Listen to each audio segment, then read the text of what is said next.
Hi అండి. Day 9 of స్పందన madams డైట్‌లో ఈరోజు డీటాక్స్ డ్రింక్ వచ్చేసి సొరకాయ, కీర, అల్లం వేసేసి మిక్సీ కొట్టేసుకొని ఆ వాటర్ అయితే డీటాక్స్ డ్రింక్ కింద అయితే తీసుకోమన్నారు. నేను ఇక్కడ అదే ప్రిపేర్ చేసుకుంటున్నానండి. మిక్సీకి వేసేసాను. చిన్న జార్‌లోనే వేసుకున్నాను. చిన్న జార్‌లో అయితేనే బాగా మెదుగుతుందని చెప్పేసి. ఇక్కడైతే స్ట్రెయిన్ చేసుకుంటున్నాను. ఇంకా అదే కాబట్టి కొంచెంగా ఉంది కాబట్టి నేను ఇంకొంచెం వాటర్ కూడా యాడ్ చేసుకున్నాను. తర్వాత అయితే దాంట్లో ఒక లెమన్ స్క్వీజ్ చేసుకొని అయితే తాగేసాను. ఇంకా బ్రేక్‌ఫాస్ట్ కింద వచ్చేసి ఒక రాగి దోస ఇచ్చారు. నేనైతే రాగి దోసనే తీసుకున్నానులేండి. ఇదైతే మా వారికి వేసిన దోస. నేను రాగి దోసనే తీసుకున్నాను. ఇంకా ఆఫ్టర్‌నూన్ లంచ్‌కి వచ్చేసి బ్రౌన్ రైస్, కీరా సలాడ్, నెక్స్ట్ ఎర్ర కందిపప్పుతో పప్పులాగా చేసుకోమన్నారు కదా మేడం, ఇంకా అది చేసుకున్నాను. ఒక ఆకుకూర తీసుకోమన్నారు ఏదైనా ఫ్రై కానీ ఏమన్నా.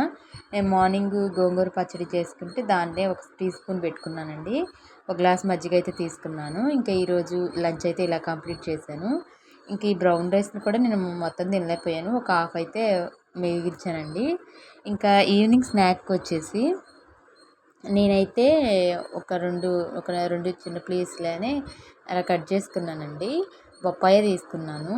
ఇంకా మేడం ఈవినింగ్ డిన్నర్‌కి వచ్చేసి మేతి చపాతీ తీసుకోమన్నారు కదా! నాకైతే మెంతికూర అవైలబుల్‌గా లేదని చెప్పి నేను పాలకూరనే వేసేసుకొని పాలకూరని చిన్న చిన్న ముక్కలుగా కట్ చేసుకొని ఇంకా చపాతీ పిండిలో వేసేసుకొని ఒక చపాతీనే తీసుకున్నానులేండి. కొంచెం పెద్దగానే ఉంది ఆ చపాతీ.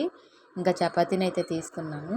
ఆ రోజు నేను చికెన్ కీమా చేశానండి. దాన్నే కొంచెం పెట్టేసుకొని ఇంకేమి యాడ్ చేసేయకుండా ఇలాగైతే నా డిన్నర్‌ని అయితే కంప్లీట్ చేశానండి. ఇదైతే ఇవాల్టి వీడియో అండి. ఉంటాను. సరే అండి. బాయ్.